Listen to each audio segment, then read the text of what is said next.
مہینے کی بابرکت گھڑی ہے اللہ تعالیٰ نے عطا فرمائی۔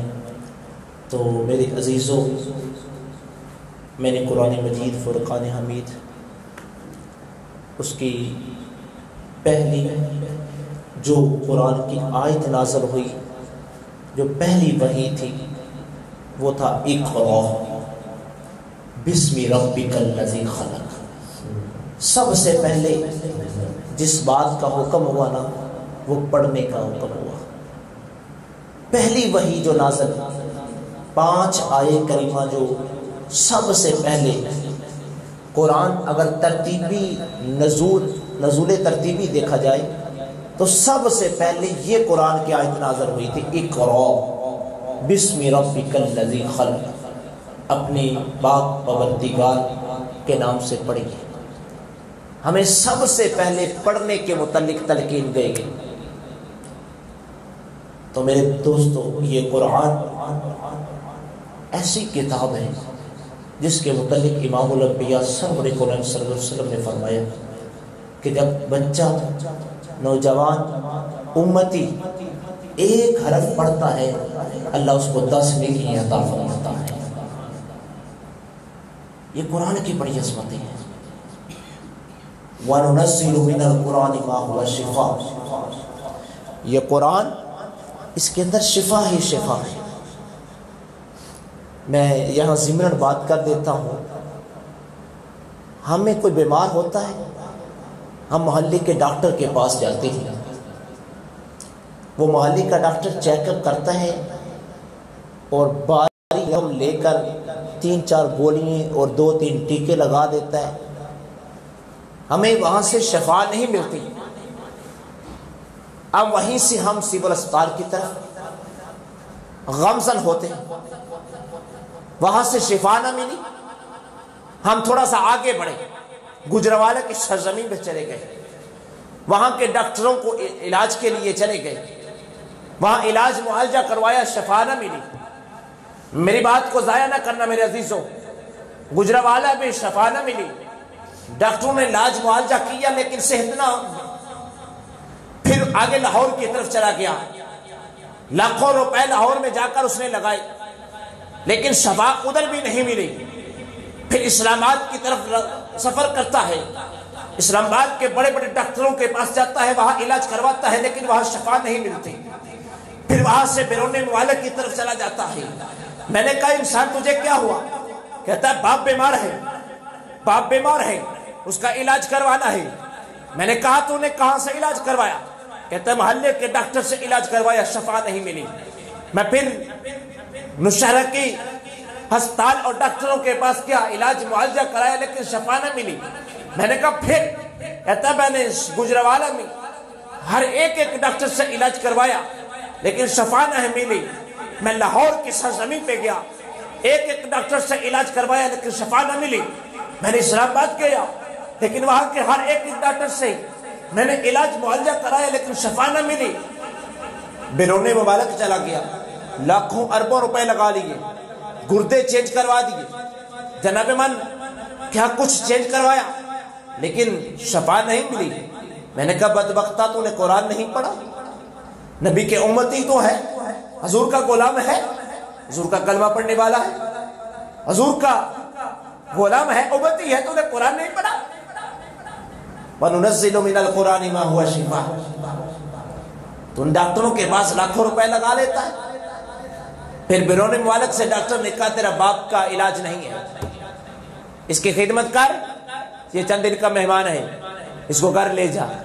وہاں بیرون ممالک سے پلٹتا ہے، علی بھائی بیرون ممالک سے پلٹتا ہے، گھر آتا ہے، باپ کو گھر میں رکھتا ہے اور رشتہ دار آتے، عزیز و اقارب آتے، محلے والے آتے، بیٹا باپ کا کیا بنا؟ سب کو بتاتا ہے کہ سب ڈاکٹروں نے علاج کر دیا ہے، سب ڈاکٹر کہتے ہیں علاج نہیں ہے، تیرا باپ چند دن کا مہمان ہے، یہ دنیا سے رحلت کرنے والا ہے، دنیا سے رخصت ہونے والا ہے، انتقال کرنے والا ہے، اس کا علاج نہیں ہے کسی ڈاکٹر کے پاس۔ اسے یاد آتا ہے، ذہن کھڑکتا ہے، دل دستک دیتا ہے، او بندے وہ سب سے بڑا ڈاکٹر ایک اور ہے جس کے پاس علاج ہے، سب سے بڑا پوری کائنات سے بڑا ایک ڈاکٹر ہے، اس کے پاس علاج ہے۔ دل نے دستک دی، کون؟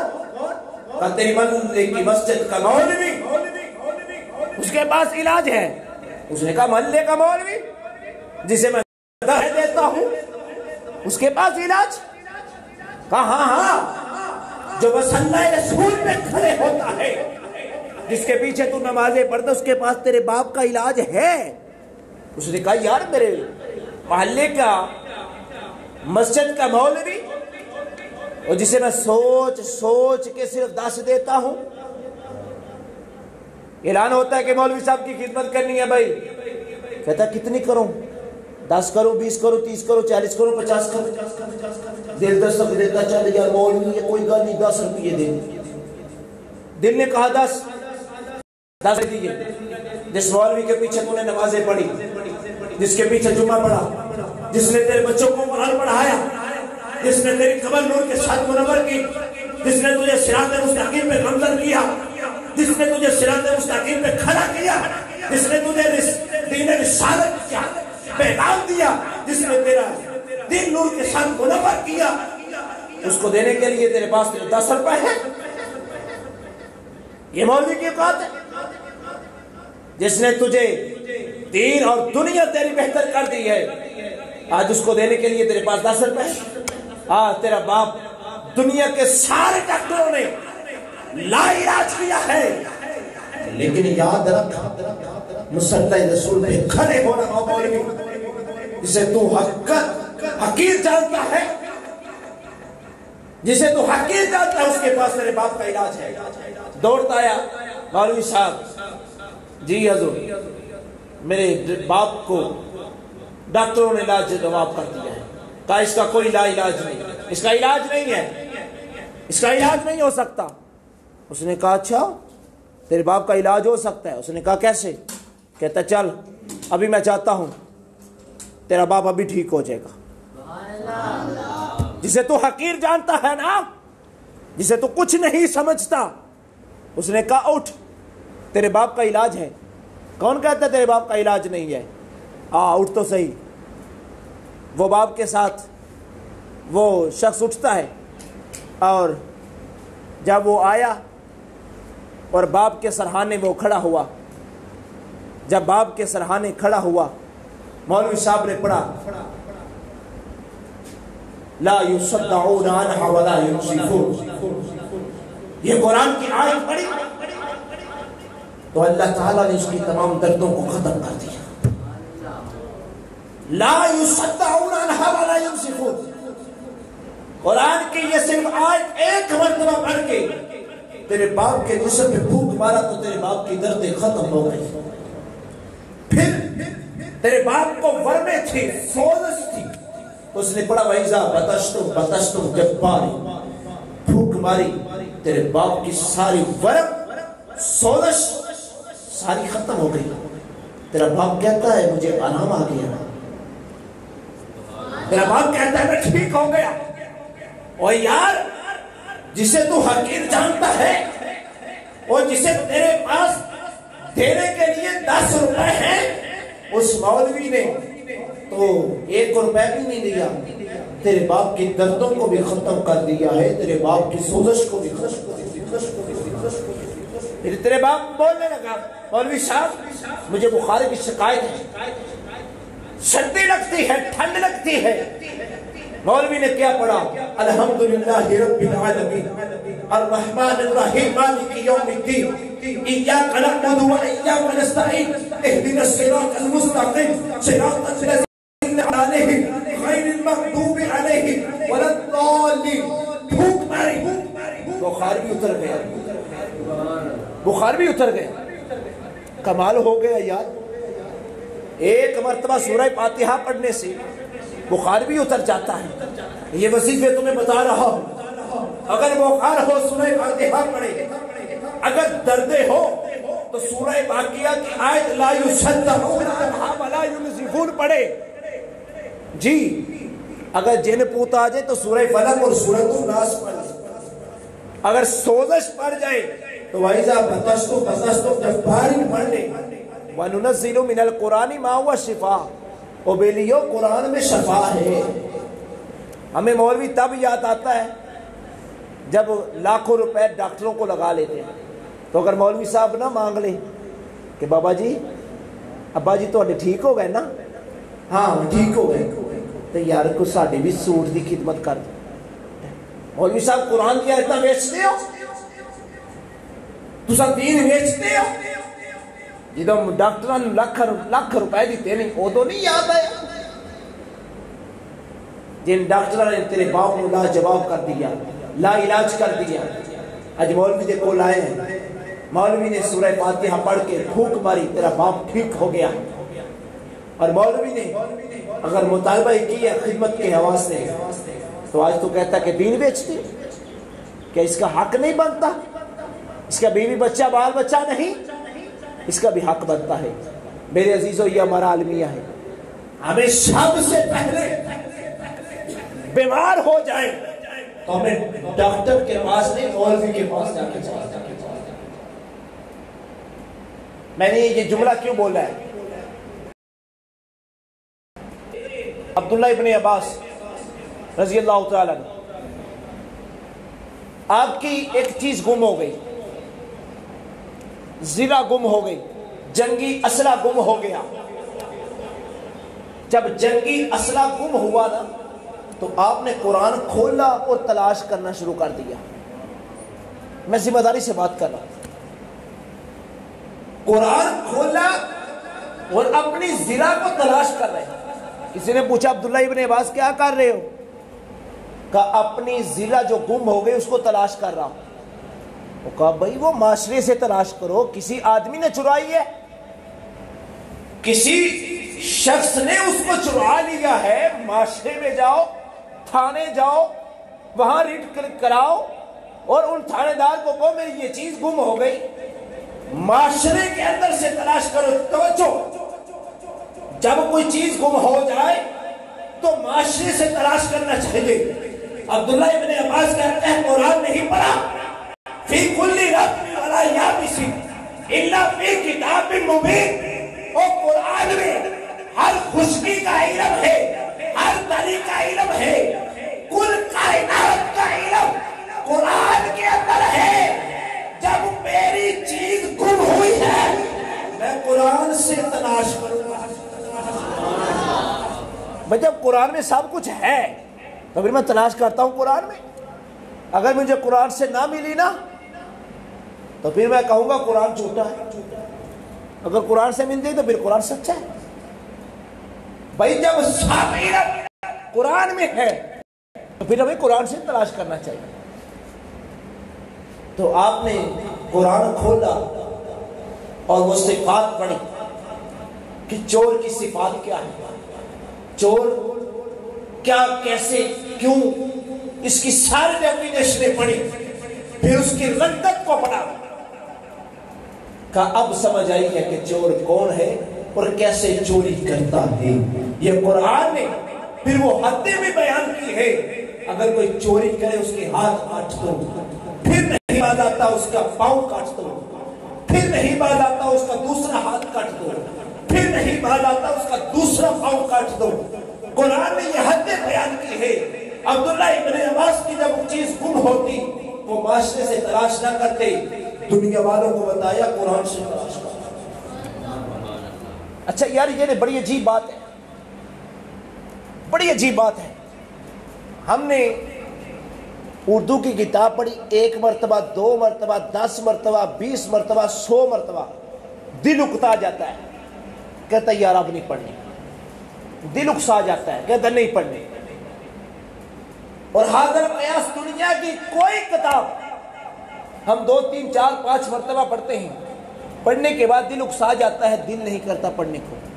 لیکن عزت ذوالجلال کی قسم، عرصہ بیت گیا، صدیاں گزر گئی، صدیاں گزر گئی، ہم قرآن پڑھتے ہیں لیکن آج تک کبھی کسی کا دل اکسایا؟ ہائے ہائے کیسی کتاب ہے یار، صبح سے لے کر شام تک پڑھتے ہیں، شام سے صبح پڑھتے ہیں، ہر دفعہ پڑھنے سے نیا سرور آتا ہے، ہر دفعہ پڑھنے سے نیا مزہ آتا ہے. یہ قرآن کے اندر یہ جذبیت ہے, یہ قرآن کے اندر سکون ہے. میرے دوستو اگر قرآن پڑھو تو صحیح, اللہ اکبر, قرآن پڑھو تو صحیح. اللہ کے محبوب فرماتے ہیں کہ جب کوئی قرآن پڑھتا ہے نا, قرآن پڑھتا ہے, یہ تو معاشر کے میدان میں پتہ چلے گا کون جیتا کون ہارا. میرے عزیزان گرامی, معاشر کا میدان لگے گا, ترازو لگ جائے گا. جب ترازو لگے گا نامہ عبادت تولا جائے گا. رب کہے گا عبادت کے ٹکڑے, حکم پہ خدا, عبادت کے ٹکڑے, چاچا یہ فلاں ابن فلاں ٹوٹی چٹائی میں بیٹھ کے دنیا میں قرآن پڑھتا تھا.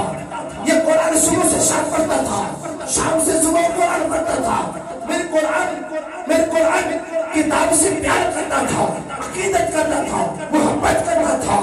عبادت کے ٹکڑے چاچا اس کے اوپر جا کے سایہ بن کر دے. آج سر پہ سورج ہے, اس کو تپش نہیں آنی چاہیے, اسے گرمی نہیں آنی چاہیے, اسے پسینہ نہیں آنا چاہیے. بادل کا ٹکڑا جاتا ہے, اس پہ سایہ کر دیتا ہے, اس پہ سایہ کر دیتا ہے. وہ کہتا ہے اے بندہ خدا, اے بندہ خدا, تو دنیا میں قرآن پڑھتا تھا, قرآن سے محبت کرنا تھا, قرآن سے عقیدت کرنا تھا, قرآن سے یاری لگائی ہے, تو پھر آج یاری کا مزہ پھر چکھ. یار تو وہ ہے نا جو مشکل وقت میں کام آئے, وہ یار نہیں جو مشکل وقت میں کام نہ آئے. یار تو وہی ہے جو مشکل وقت میں کام آئے. اصل یار وہی ہے نا. قرآن نے کہا تو نے میرے ساتھ یاری لگائی تھی یاری. ہاں اے قرآن میں تیرے ساتھ یاری لگائی تھی. کتنی کو قرآن اتنی یاری لگائی تھی, صبح سے شام پڑھتا تھا, شام سے صبح پڑھتا تھا, کبھی دل اکسایا نہیں تھا. ہر دفعہ دل کرتا تھا اور پڑھوں اور پڑھوں اور پڑھوں اور پڑھوں. قرآن پڑھنا نہیں آتا تھا, نہیں آتا تھا, نہیں آتا تھا. میں تیری زیارت کرتا رہتا تھا, میں تجھے دیکھتا رہتا, میں تیرے لفظوں کو دیکھتا, میں تجھے تکتا رہتا. مجھے سکون پھر بھی بڑا ملتا تھا. مجھے قرآن پڑھنا نہیں آتا تھا, چٹی داڑھی ہو گئی تھی, جوانی میں قرآن پڑھا نہیں تھا, بچپن میں پڑھا نہیں تھا. اب بڑھاپا آ گیا, ہوش آیا, عقل آئی, یار قرآن بھی پڑھنا چاہیے. یہ بھی بڑی کمال کی کتاب ہے.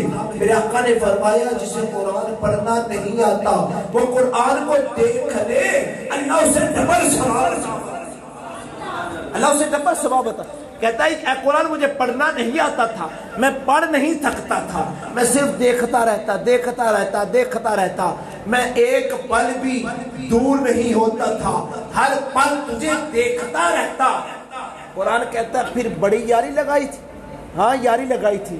قرآن نے کہا پھر آ یاری کا مزہ چکھ. قرآن کہتا ہے تر میرے ساتھ, چل تر. اللہ کی بارگاہ میں حاضر ہوئے. رب نے کہا قرآن کدھر آیا ہے, قرآن کدھر آیا ہے. اللہ یہ چٹا داڑھی والا باپا, یہ زبان, یہ منہ میں دانت بھی نہیں, یہ کمر بھی سیدھی نہیں ہوتی, قرآن اسے پڑھنا نہیں آتا, لیکن قرآن تکتا رہتا, دیکھتا رہتا, سینے کے ساتھ لگائی رکھتا, سینے کے ساتھ مجھے لگائی رکھتا, مجھ سے پیار کرتا, مجھے چومتا, اپنے ماتھے پہ لگاتا, سینے کے ساتھ لگاتا, ہر لمحہ ہر گھڑی مجھے اپنے ساتھ رکھتا. اللہ اس نے کہا میں نے تیرے ساتھ یاری لگائی ہے. یا اللہ تو نے یاری لگائی محبوب کے ساتھ, تو نے امام الانبیاء سے یاری لگائی, تو نے اپنا یار بنایا مصطفیٰ کو, تو بتا مصطفیٰ کو کیا نوازا. یہ جملہ سنیں, توجہ کریں. یا اللہ تو نے یاری, یہ قرآن کہہ رہا ہے, اے اللہ تو نے یاری لائی امام الانبیاء کے ساتھ, پھر اپنے یار کو کیا دیا ہے. رب نے کہا وہ میرا یار ہے, میں جو چاہوں سو دوں. اللہ تیرا یار محبوب, تیرا یار امام الانبیاء, تو نے اپنے یار کو کل کائنات کی ہر چیز دے دی, اور میرا یار یہ باپا, اس کے منہ میں دانت بھی نہیں, اس نے میرے ساتھ دنیا میں یاری لائی ہے, اور میں یہ چاہتا ہوں کل کائنات کی ہر چیز اللہ کو عطا.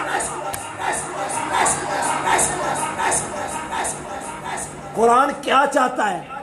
اللہ یہ تیرا دیدار چاہتا ہے، اللہ یہ بابا تیرا دیدار چاہتا ہے، اس کو اپنا دیدار کروا۔ رب نے کہا فرشتوں سارے پردے اٹھا دو، آج قرآن جو سفارش دے کر آیا ہے نا، اس بابے کو اپنے رب کا دیدار کرنے دو۔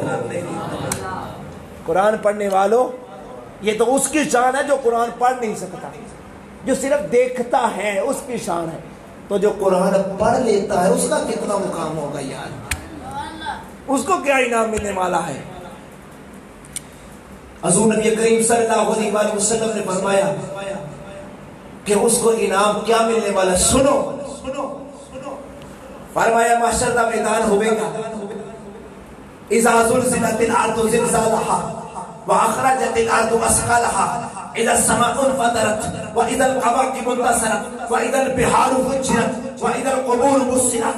جب یہ زلزلہ آ جائے گا، قبروں سے اٹھایا جائے گا، سامان پھٹ جائے گا، زمین پھٹ جائے گی، ریزہ ریزہ ہو جائے گا، سر پہ سورج ہوگا، تقدیریں ہوگی، جب یہ عالم ہوگا پڑھنے والا ہے، ٹوٹی چٹائیوں پہ بیٹھ کے قرآن کی تلاوت سیکھنے والوں، قرآن پڑھنے والوں سنو، تمہاری شان کوئی کم نہیں ہے، سنیے توجہ کریے، ٹوٹی چٹائیوں پہ قرآن پڑھنے والوں، سارا دن ٹوٹی چٹائیوں پہ قرآن پڑھنے والوں، محشر کا میدان ہوگا، قبروں سے اٹھائے جائیں گے، سر پہ سورج ہوگا، تقدیریں تو ہوگی، رب کہے گا فرشتوں حکم رب پہ چلی، جنت سے لو تاج، جنت سے لو تاج، ایک ہیرے جوہرات موتیوں کے ساتھ سجا ہوا تاج لو اور اس حافظ کے سر پہ رکھ دو،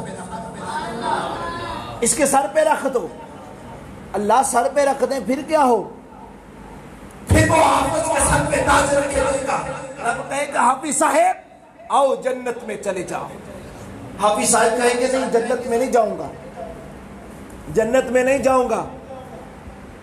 وہی تجھے جنت میں کہا جا رہا ہے تو کہتے جنت میں نہیں جاؤں گا، کیسا تو حافظ ہے، وہ دنیا تو جنت مانگتی ہے، اور دنیا تو تڑپ رہی ہے، دیکھ محشر کے میدان میں سر پہ سورج لیے تقدیریں، لوگ تڑپ رہے ہیں اور تو جنت بھی دے رہے تو کہتے جنت میں نہیں جانا۔ اب اسے کیا ہو گیا؟ کہتا میرے ماں باپ کو تو بلاؤ۔ ہائے اے والدینو سنو، حافظ صاحب کہیں گے میرے والدین کو بلاؤ، پہلے وہ پھر میں، دنیا میں وہ تھے پہلے، میں بعد میں تھا، وہ میرا باپ ہے، وہ میری ماں ہے جس نے مجھے پالا تھا، میرے ناز نخروں کو دیکھا۔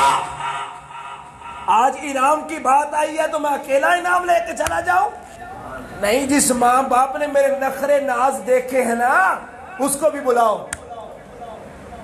ماں باپ سنو پھر کیا شان ہے تمہاری، کس انداز میں لایا جائے گا۔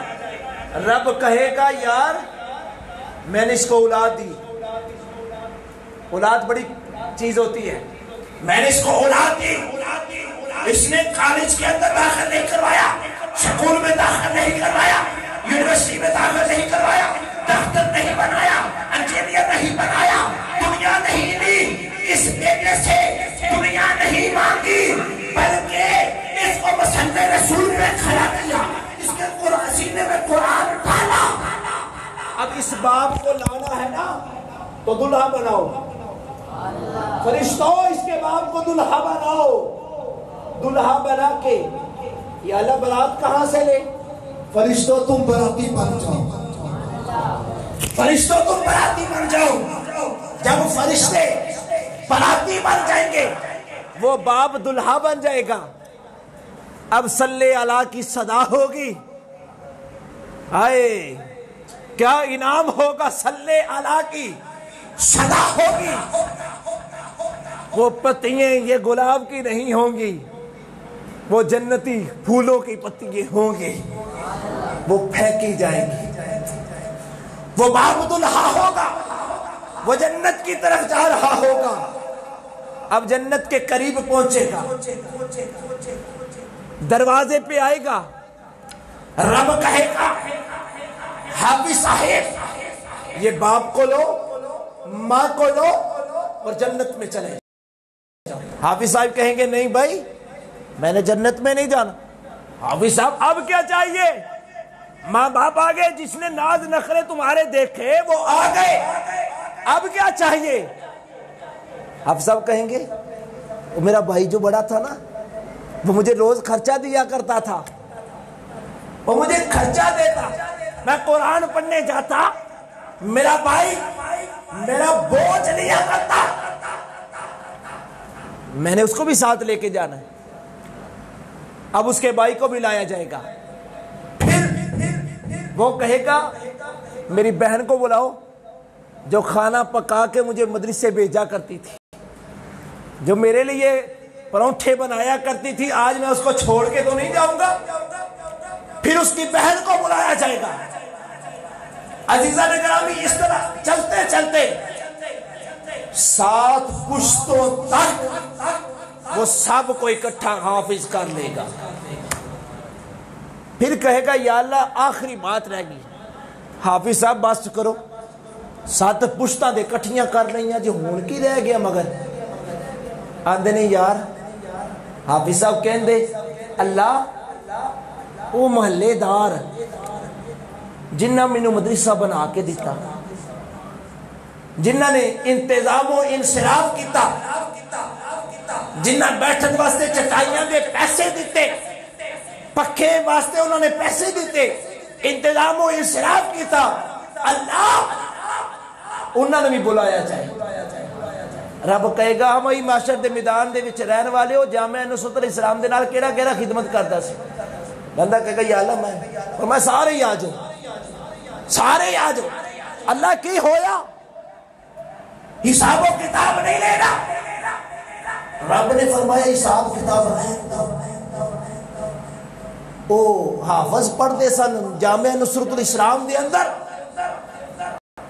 انہاں کول پانی پین واسطے ٹھنڈی کوئی ایسی آلہ بھی سی تے تساں پیسے دیتے تے انہوں نے ٹھنڈے پانی والی مشین لین دی۔ وہ ہن دعاواں کردے نے اللہ جنہاں نے سانو اینا سونا اے جناب پانی واسطے سہولت پیدا کیتی ہے، اللہ انہاں نو ساڈے نال جنت وچ لے گئے۔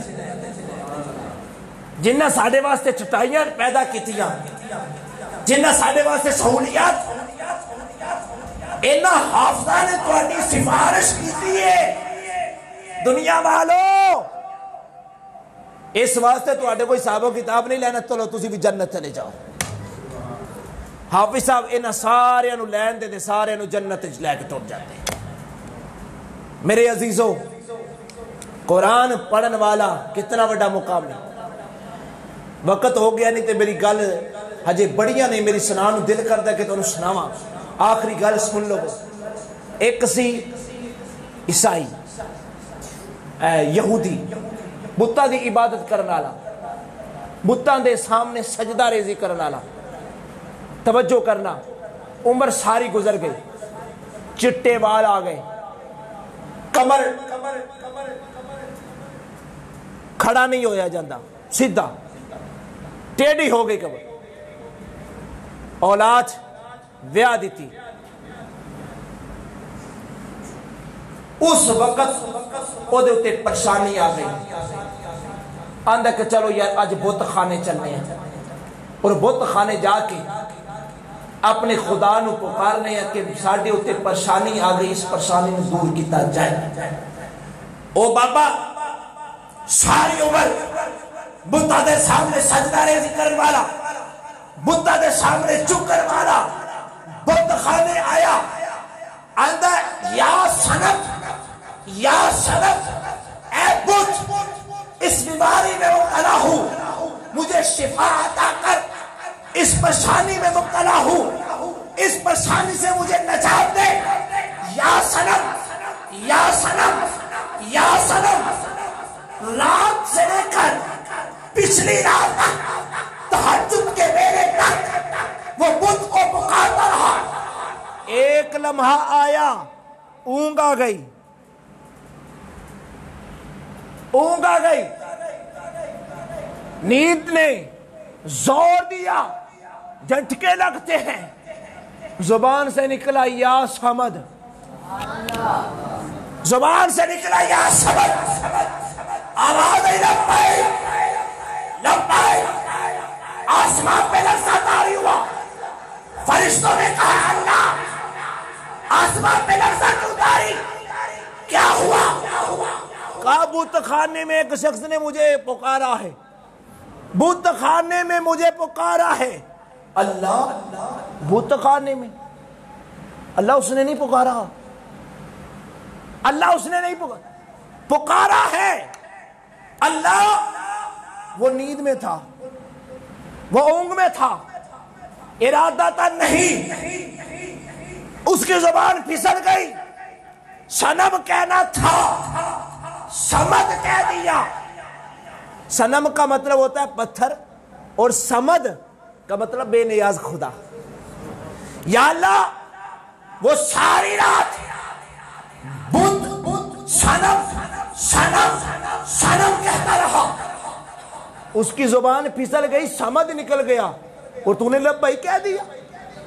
اللہ چٹی داڑھی ہو گئی، وہ تو ساری زندگی صنم کہتا رہا، ایسے ہی اس کی زبان سے صمد نکلا، تو نے لبیک کہہ دیا۔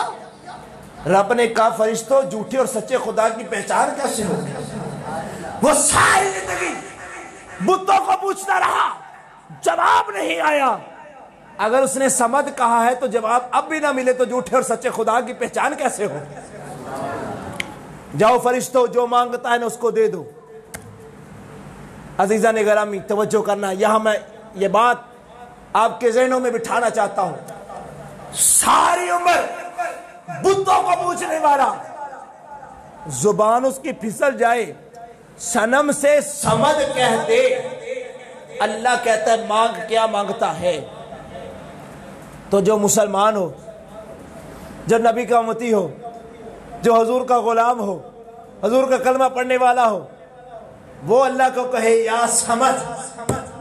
اگر اللہ اس کی آواز پہ لبیک کہہ سکتے ہیں تو اے امتی، اے حضور کے غلام، اگر تو رب کا قرآن پڑھے تو اللہ پھر نہیں کہہ سکتا؟ تیرا مقام تو یار اس سے کئی گنا بڑا ہے نا۔ وہ ایک مرتبہ اللہ کو اللہ کہے، اللہ اس کی حاجت کو پورا کر دیتا ہے۔ تو قرآن پڑھ کے دیکھ تو صحیح، پھر دیکھ اللہ تیری ہر آواز پہ لبیک کہے گا۔ میرے عزیزوں، اس لیے کسی شاعر نے کہا جب تجھے موت آئے گی، جب تجھے موت آئے گی ہر چیز ادھر رہ جائے گی، دوستی قرآن کی ہر موڑ پہ کام آئے گی، دوستی قرآن کی ہر موڑ پہ کام آئے گی، جو پڑھے قرآن اس کا ہے بڑا اونچا مقام۔ تو بیلیو، یہ آخری پیغام آج کے خطبہ حجت الوداع کے اندر یہ سماعت فرما لیں۔ اپنی زندگی بہتر کرنا چاہتے ہو، میں نے آغاز میں آپ کو یہ دعوت فکر دی ہے، لاکھوں اربوں روپے ہم ڈاکٹروں کے پاس لگا کے جب ڈاکٹر لا علاج کر دیتے ہیں ہمارے باپ کو، پھر ہمیں مولوی یاد آتا ہے۔ تو سب سے پہلے باپ بیمار ہو، ماں بیمار ہو، مولوی صاحب کو بلائیں، مولوی صاحب سے کہیں ہمارے ابا حضور کے لیے دعا کریں۔ جب حالت نزاع ہوتی ہے پھر تمہیں باپ یاد آتا ہے، اور پھر تمہیں مولوی یاد آتا ہے، پھر روح پرواز ہوتی ہے پھر مولوی یاد آتا ہے، جنازے کا وقت آیا مولوی یاد آتا ہے، دعا کا وقت آیا مولوی یاد آتا ہے، جب پیسے دینے کی باری آئی پھر تمہیں ڈاکٹر یاد آتے ہیں، لاکھوں روپے دینے کی باری آئی تو پھر ڈاکٹروں کے پاس۔ تو میرے عزیزوں، علماء کی قدر کرو، علماء کی قدر کرو۔ یہاں سے اگر علماء کی قدر کرو گے،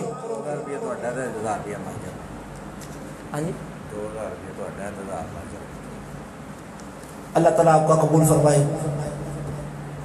تو عزیزان گرامی، اگر آپ علماء کی قدر کرو گے تو پھر یاد رکھیے یہ دنیا میں بھی کامیابی ملے گی اور آخرت میں بھی کامیابی ملے گی۔ تو میں یہ نہیں کہتا، میرا یہ مقصد الا باللہ یہ نہیں کہ میری خدمت کرے، میں صرف یہ اعلان کر رہا ہوں، ہمارے معاشرے کے اندر یہ المیہ ہو چکا ہے، ہم یہ 10,000 20,000 تنخواہ لینے والے مولوی ہیں، ہم ان کو حقیر جانتے ہیں۔ اور میں نے ایک والد سے کہا کہ بیٹے کو داخل کرواؤ مدرسے میں، میں یہ بات اس لیے کہہ رہا ہوں، میں نے کہا کہ بیٹے کو مدرسے میں داخل کرواؤ، کہنے لگا میں نے مولوی نہیں بنانا، مولوی کی قدر نہیں ہے۔ میں نے کہا تو نہیں جانتا مولوی کی قدر کیا، یہ معاشر کا جائے گا جب معاشر کے میدان میں تیرا بیٹا 7 پشتوں کو لے کر جنت میں جائے گا نا، پھر تجھے پتا چلے گا کہ حافظ کی شان کیا ہے، مولوی کی شان کیا ہے۔ آج تو کہتا کہ میں نے مولوی نہیں بنانا، پھر تجھے سمجھ آئے گی کہ مولوی کی قدر کیا ہوتی ہے۔ یہ مصلی رسول جو ہے اس سے بڑی اور کوئی سیٹ نہیں ہے، اس سے بڑی اور کوئی سیٹ نہیں ہے۔ تو اس لیے میں نے ذہن میں یہ باتیں گونج رہی تھیں، تو میرا مقصد یہ ہے کہ آپ کی اصلاح کرنا، کہ اپنے بیٹوں کو آخری جملہ اور سن لیں، میرے ذہن میں بات یاد آ گئی، یہ بات چل پڑی، اجے بقایا لے لو۔ عزیزہ نے گرامی، ایک باپ اس نے اپنے بیٹے کو ڈاکٹر بنایا۔ کیا بنایا؟ ڈاکٹر بنایا۔ میں ڈاکٹر بنانے کا مخالف نہیں کہ بیٹے کو ڈاکٹر نہ بنائے، بنائیں ڈاکٹر، لیکن اسے دین بھی سکھائیں۔ انجینئر بنائیں لیکن دین بھی سکھائیں، اسے وکیل بنائیں لیکن اسے وکالت وہ سکھائیں جو صحابہ کرام نے کی ہے۔ جی، اسے حکیم بنائیں، پھر وہ حکیم بنائیں جو حکیم لقمان تھے، ایسے حکیم بنائیں۔ عزیزہ نے گرامی توجہ کرنا، ڈاکٹر اس نے جائیداد فروخت کی، جائیداد بیچ دی، بیٹے کو ڈاکٹر بنایا۔ جب بیٹا ڈاکٹر بن گیا، شادی ہو گئی، اب بابا جی بیمار ہو گئے، بوڑھے ہو گئے، بیمار ہو گئے۔ جب بیمار ہوئے نا تو بابا جی کو کھانسی لگ گئی، تو گھر والی کہنے لگی بھئی بات سنو، یہ کھنستا ہے اور منہ سے ذرات نکلتے ہیں، منہ سے ذرات نکلنے سے ہمارے برتنوں پہ گرتے ہیں اور یہ جراثیم ہے، ہمارے بیٹے بیمار ہو جائیں گے۔ ایسے کرو اس بڈرے کو نا کہیں باہر صحرا میں پھینکاؤ، اگر یہ ہمارے گھر میں رہا تو اس بٹھنے کی وجہ سے سارا گھر والے بیمار ہو جائیں گے۔ اب ڈاکٹری کہتی ہے کہ جب کوئی بیمار ہوتا ہے تو اس کے ساتھ دوسرا بیمار ہو جاتا ہے۔ یہ حضور علیہ السلام کے دور میں بھی ایسا ہوا تھا، ایک اونٹ بیمار ہوا، باقی اونٹوں کو علیحدہ باندھ دیا۔ حضور نے فرمایا یار اس کو تم نے علیحدہ کیوں باندھا ہے؟ کہا حضور یہ بیمار ہے، اگر سب اکٹھے باندھے تو یہ بھی بیمار ہو جائے گا۔ فرمانے لگے اس پہلے اونٹ کو بیمار کس نے کیا ہے؟ اس پہلے اونٹ کو بیمار کس نے کیا ہے؟